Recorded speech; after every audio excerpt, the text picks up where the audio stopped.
दोस्तों, राम राम, नमस्ते, राधे राधे। और बताइए आप सब कैसे हो। तो आज है हमारे यहाँ अहोई पूजा। तो अहोई पूजा है तो हमने पूजा कर ली है। आप सबसे हमने कहा राम राम कर लें। आज दिन है रविवार, तारीख है 5। तो आप सभी हमारे वीडियो में बने रहिएगा और वीडियो फुल वॉच करिएगा, देखिएगा ज़रूर। अगर अच्छी लगे तो लाइक कमेंट शेयर सब्सक्राइब ज़रूर कर देना। तो चलिए मिलते हैं वीडियो में।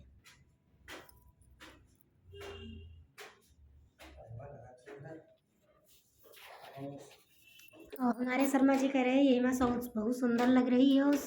कमेंट करके बताना कि हाँ हम सुंदर लग रहे हैं कि नहीं लग रहे हैं, प्लीज़ ज़रूर बताइएगा। और पता नहीं शर्मा जी ऐसे ही बोल रहे हैं, मजाक कर रहे हैं कि हकीकत में सुंदर लग रहे हैं, ये तो आप सब बता सकते हो।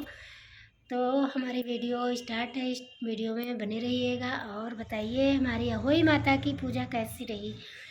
ये है हमारी राजस्थानी अहोई माता की पूजा। हम यूपी के रहने वाले हैं, मायका मेरा यूपी में है और ससुराल मेरी राजस्थान में है। तो हमको सारी रीति रिवाज वहाँ की करनी होती हैं और वहीं की करते हैं। तो हमारी पूजा देखिएगा और बताइएगा ज़रूर, कहीं गलती हो तो माफ़ करिएगा।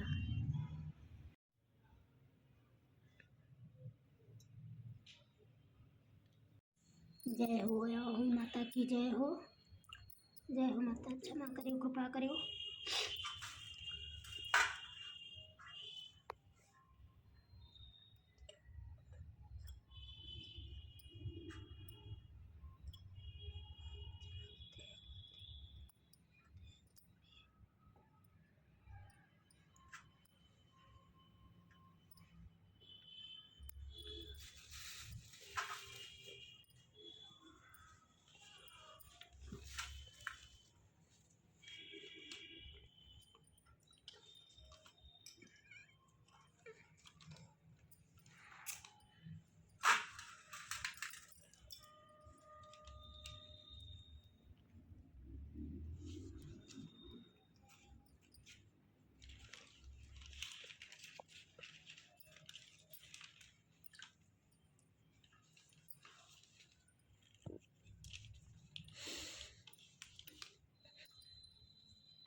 लगा दिया। हाथ में धुला जाएगा।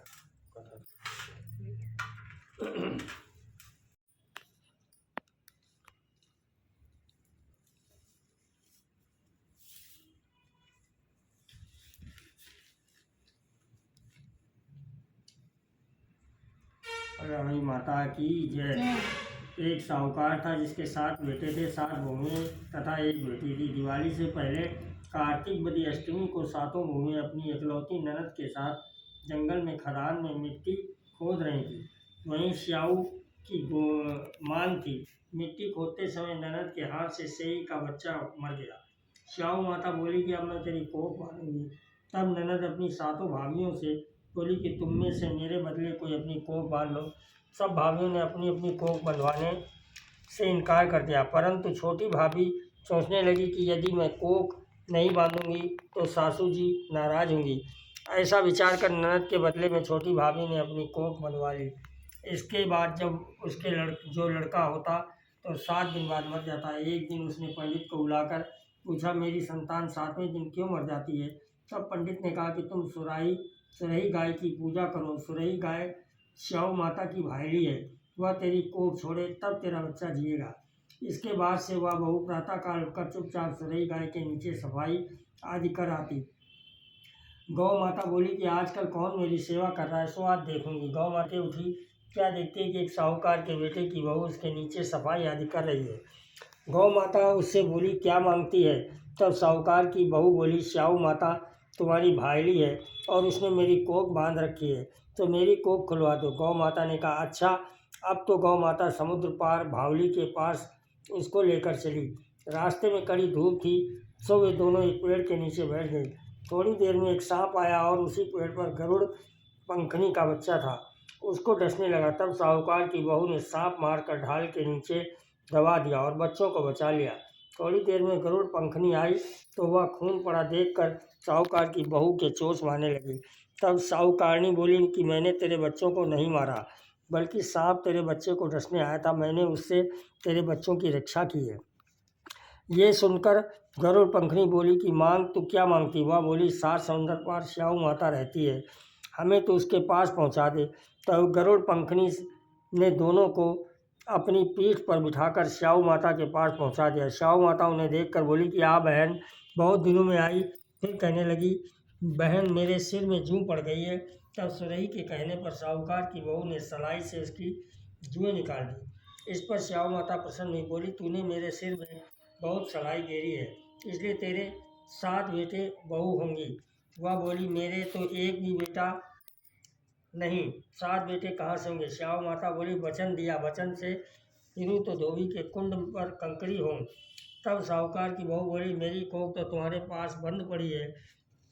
ये सुन स्याऊ माता बोली, तूने मुझे बहुत ठग लिया, मैं तेरी कोख खोलती तो नहीं, परंतु अब खोलनी पड़ेगी। जा, तेरे घर तुझे 7 बेटे 7 बहुएं मिलेंगी, तू जाकर उजमन करियो, 7 अहोई बनाकर 7 कढ़ाई करियो।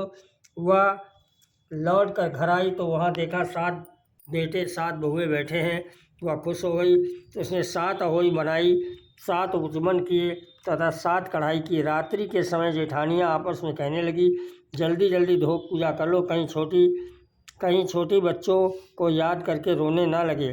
थोड़ी देर में उन्होंने अपने बच्चों से कहा, अपनी चाची के घर जाकर देख कर आओ कि आज वह अभी तक रोई क्यों नहीं।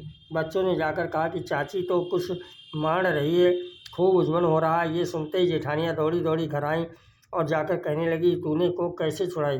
वह बोली, तुमने तो कोख बंधाई नहीं, सो मैंने तो कोख बांध ली थी। अब स्याऊ माता ने कृपा करके मेरी कोख खोल दी। स्याऊ माता ने जिस प्रकार साहूकार की बहू की कोख खोली, उसी प्रकार हमारी भी खोलियो। कहने वाले तथा सुनने वालों की तथा सब परिवार की कोख खोली। बोल स्याऊ माता की जय।